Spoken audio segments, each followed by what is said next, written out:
ይገርማል። ይህ ጓደኝነት የት ነው? ይህ ተአምረኛ ቦታስ ማን ነው? የምታየው የአዲስ አበባ ባለ 5 ኮከብ ሆቴል እንዳይመስልህ።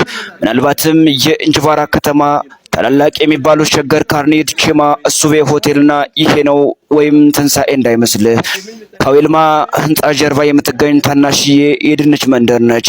የእንጅባራ ዩኒቨርሲቲ የጋዜጠኝነትና የስነ ተግባቦት ወይም ጆርናሊዝም ኤንድ ኮሚኒኬሽን የእግር ኳስ ቡድን አዎ ጠንካራ ነው፣ ያሸንፋል። አንዳንዴም ባልጠበቀው ቀላል በሚባሉ የእግር ኳስ ቡድኖች ይሸነፋል። ነገር ግን ሽንፈቱን በሳቅ በጨዋታና በድንችና አረቄ የመሸፈን ልምድ አለው። ይሄም የጠነከረ የክፍል ጓደኝነትን ግንኙነት ይበልጥ እንዲያጠነክር አድርጎታል።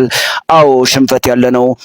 በኳስ ዓለም ታላላቅ የእንግሊዝ ፕሪሚየር ሊግ ቡድናት አንገታቸውን አቀርቅረዋል። በመንፈሳዊው ዓለም ያሬድ ምስጢር አልገለጽ ብሎት 7 ዓመታትን ታግሏል።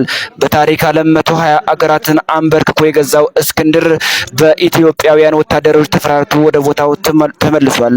ነገር ግን መውደቅ መሸነፍ ብቻ ሳይሆን ዳግም መነሳት፣ ተስፋ ማድረግ የሰው ልጅን የሰማይ አቀበት ይሰቅሉታል ይላሉ አባቶቻችን። ጓደኝነት፣ ትዝታ፣ ፍቅር የማይለያዩ የህይወት ሂደቶች ናቸው።